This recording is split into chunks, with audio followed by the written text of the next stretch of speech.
Hey Brew Crew, welcome back to People's Choice, the show where I ask you a question about board games and we all get to share our favorites. Obviously, Halloween has already passed us by, but I still wanted to get into the Halloween spirit, so I had asked last week, what is your favorite spooky game to play around Halloween? Now, spooky can mean a lot of things. It could be ghosts, monsters, horror movie vibes, campy, anything that gets you into that Halloween spirit. We didn't get quite as many submissions or comments this week. Must be everybody was busy carving pumpkins. But the ones we did get are great. And I've got a few of my own spooky favorites to share also. Hey Brew Crew, Jen Cam here from Jen Cam Plays, and today I wanted to talk to you about one of my favorite games to play during the Halloween season, because it's not just the Halloween season for me, it is also my wedding anniversary.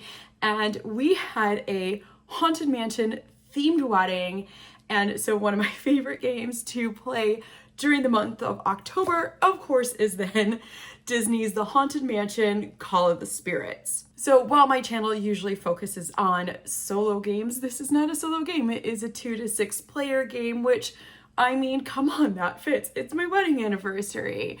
But it's such a cute game. We actually bought it on our honeymoon when we went to Disney World. This is the Disneyland Haunted Mansion version. I don't have the Disney World one, but it is such a fun game to play and be able to celebrate our wedding anniversary. And I mean, I guess if I'm going to play with other people, this is the best time to play. So that's one of our favorites, and I hope you guys have a great Halloween. Bye. That is a solid pick. We love the Haunted Mansion as well. In fact, we've even decked out our bathroom in our basement in a Haunted Mansion theme. This is definitely a great pick for Halloween, especially if you're playing with Disney fans. All right, let's talk about a few spooky games that I've really been enjoying lately. First up is Spooktacular. It leans really heavy into those campy horror movie tropes that I absolutely love. I think classic monster flicks, cheesy effects, and way too much theremin. Each monster you play as has its own unique powers and playstyle, so it's got this nice asymmetric flavor that keeps things interesting. It manages to be spooky, funny, and clever all at the same time, which honestly can be pretty hard to pull off. If you like games that embrace the Halloween aesthetic without taking themselves too seriously, this one is one that's worth checking out. Next up is Nightmare Productions. We were just recently introduced to this gem by Evan, Missy, and Grayson, who you can check out over on their channel, Evan Diesel.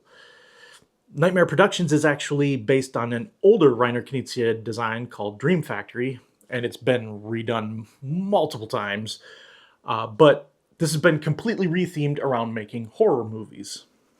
It's such a great fit. You are bidding on actors, directors, locations, basically building the best or possibly the worst horror film possible. It's classic Knizia, super easy to teach, plays fast, but there's just enough tension to make every decision really matter. And the horror movie theme adds this great layer of humor as well, especially when you realize that you're going to be making a particularly bad movie and you decide to really lean into it. It's light, clever, and super replayable. Hey, Beer City Board Gamers. This is Carl. Happy to chat with you today about my favorite spooky game. For this holiday season, my favorite spooky game is Vagrant Song. Vagrant Song is a co-op boss fighting game, basically, where you are playing as vagrants on a haunted train trying to punch the humanity back into some haints. I kind of view it as a little more cute than spooky, but it definitely has some interesting supernatural elements to it that are a lot of fun. It's got a really cool bag pulling mechanism for triggering the boss battle attacks, and it's definitely one I recommend. So if you get a chance, check that one out, and happy Halloween. Love that pick. Vigor Song is definitely a spooky game, despite the cartoony artwork. And drawing those tokens out of the bag can make the game feel really intense. And finally, I've got to talk about Antiques Ghost Show. Another one from Trick or Treat Studios that I went into with pretty modest expectations, but this one was a very pleasant surprise. You're trying to take the fewest haunted items from the board, but there's this neat twist where if you collect the most of the same color, it actually reduces their haunt value.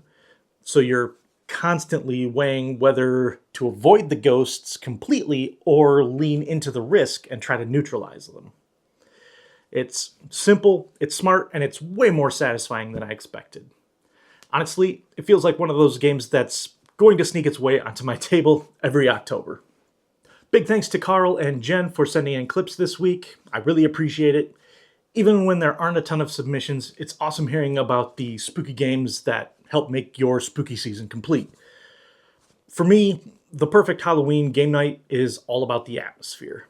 Some spooky music, maybe a classic horror movie playing in the background, and usually a lot of laughs. If you've got a favorite horror or Halloween-themed game that we did not mention, drop it in the comments below. I would love to hear your picks. And if you want to be a part of the next People's Choice video, here comes next week's question. What board game packs a big game experience into a small box?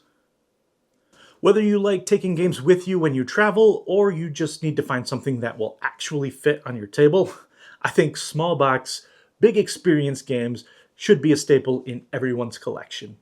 So send in a short clip or comment and you'll be featured in the next episode. Thanks for watching. Don't forget to like and subscribe. Stay spooky, and I'll see you next time. And until then, let's get another round for the table.